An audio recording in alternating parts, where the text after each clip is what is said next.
E ayer ng oras na dia tarde, automobilista nangatopak veículo novo em tráfico.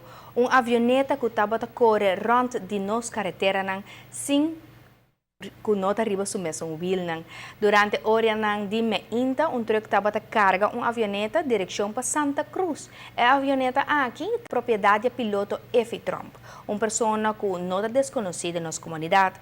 Trump está conhecido no mundo de aviação, onde ela labora praticamente inteira sua vida transportando nos aeroplanos para ponto fijo, entre outros. Estava da proprietário de Avia Air, que hoje em dia não existe mais, mas a aerolínea aqui tem bom recuerdo e mal recuerdo. Tawada tinha período que a Avia Air tawada é único aerolínea que tawada bula para ponto fijo e tawada êxito total. Vários vuelos para dia tawada tumalugar, Hopia Rubiano tawada e ainda viaja para a cidade aqui para consulta ng médico e entre outros para comprar panha.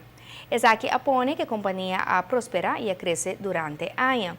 Sin embargo, coisa começa a malo por de momento que de sua avioneta que estava tem desperfeição que o mecânico não pode detectar. A kainet na chegada de ponto fijo, matando toda pessoa a bordo. Trump, como proprietário, ha passado de período difícil tratando de manter a companhia, qual finalmente não a logra.